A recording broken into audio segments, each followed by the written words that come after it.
Okay, so this video is going to be for numbers 4, 7, and 9. This is going to be the most difficult thing you do on this lesson.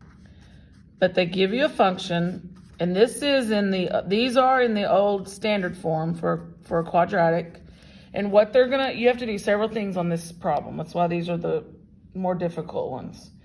So I'm going to remind you, we've talked about vertex form. We're going to need vertex form. So I'm going to rewrite that. So that is f of x equals a x minus h squared plus k. What we're going to do is we're going to first put this in vertex form, and then you're going to have to graph. So that's why these are a little bit more difficult, because there's several steps to it. So how do we put it in vertex form? Well, what we do is we remember what we learned in 4-5, which was the first lesson we did this week, and that is completing the square. And you're trying to make your this quadratic here into a perfect square trinomial. The first thing we've got to do, though, is we can't have a leading coefficient when we do that. So the first thing we're going to do is we're going to take just these two terms. By the way, that's also called, we're doing several things in this lesson. That's called factoring by grouping, because I'm grouping these, and then I'm going to factor something out. So that's the first thing I'm going to do. So I've grouped these two terms together. And the reason I didn't do 29 is because if I include it, then there's nothing that can be factored out, because that's a prime number. These are even numbers. So when I look at 2 and 16, I think, well, what could I divide out of those two numbers? Well, I can divide a 2. When I look at x squared and x, what can I divide out of those two variables? And I can at least divide, I'm sorry. I'm trying to do the full factoring by grouping. I'm only going to do the 2. Sorry about that. So I'm only going to factor out the 2. So that means I'm going to divide each term by 2. So I'm going to have a 2 now out front. And then by dividing by it, I have just an x squared minus 8x. And then, like we did in completing the square, I'm going to leave this blank for when I complete my square, close that parentheses, and then I have my plus 29. So when we did this the other day, we had 29, we had our equal sign, and we had 29 over here on this side. So I'm gonna put it equals 0. So I'm gonna move that over so it looks like it did the other day. Rewrite all that. And then that's gonna go to the other side. So now I'm ready to get because remember what we did the other day is we got a perfect square that went in there that went with this trinomial so that I can factor it. So what we did, remember, is we took this middle term and we divided it by 2, and then we squared it. Well, when we divide it by 2, it's -4, and then when we square it, it's 16. And remember, if I add a 16 over here, and the other thing you got to keep in mind, what's different about this, is I've added a 16 inside this parentheses that is times 2 that would be distributed. So you have to do that same thing when you come over here. So when you do the 16, you can't just do plus 16. You got to take into account that it's in this parentheses with this coefficient. So I have to do 2 times 16 over there, plus 2 times 16. Okay, so now what that did for me is now this trinomial is a perfect square trinomial. So I can now reduce that down to x minus 4, because that's what I got when I did -8 divided by 2. So x minus 4, and then I square it, if you remember when we completed the square on that first lesson. And then I'm going to get the answer to all this. So it's -29. 2 times 16 is 32. So essentially 32 minus 29 is 3. Okay, now I need this back all together. So I need this 3 back over here.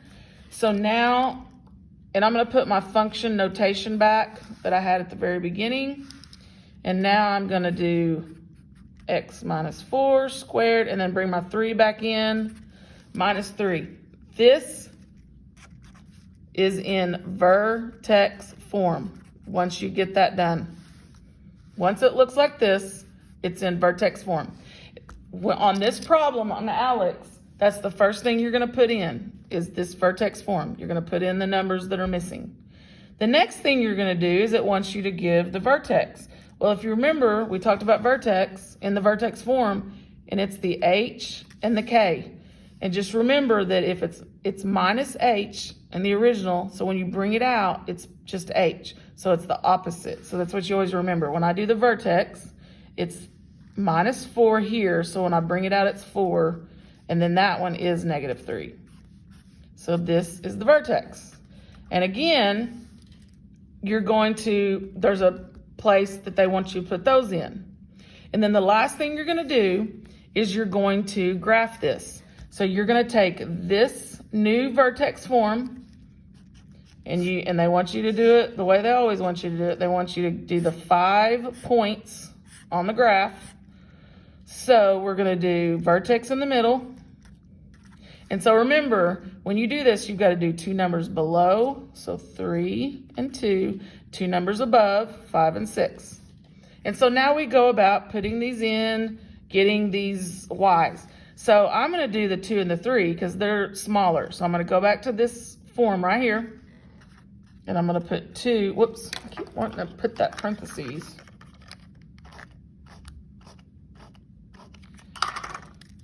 So I'm going to do 2 minus 4 squared minus 3. So that's what I'm trying to get on this one. So 2 minus 4 is -2. -2 squared is 4. 4 times 2 is 8. 8 minus 3, and you can put this all in a calculator, is 5. So 2 is 5. So that means 6 has to be 5. Because remember, it's symmetrical across. All right, the last one is 3. And so I go 2, and I go 3 minus 4, minus 3. And that's going to equal, because 3 minus 4 is -1. -1 squared, whoops, you might want to see it, sorry. 3 minus 4 is -1. -1 squared is just 1. 2 times 1 is 2. 2 minus 3 is -1. So if 3 is -1, then 5 has to be -1. And then now what you'll do is you'll go to your graph that's on your Alex problem, and you'll put all these ordered pairs in, and your little X's will come up on the screen, and then you click on the line and it connects them, and you'll have your parabola. So remember, this problem goes with 4, 7, and 9. You're going to take a quadratic equation. You're going to use completing the square to put it into standard form, vertex form. Is how you're going to do this one. And then once you have it in vertex form, put that answer in. Then pull your vertex out, put that answer in, then use this equation to make your table using your vertex, and then use that equation to substitute these numbers in and get your values. Okay.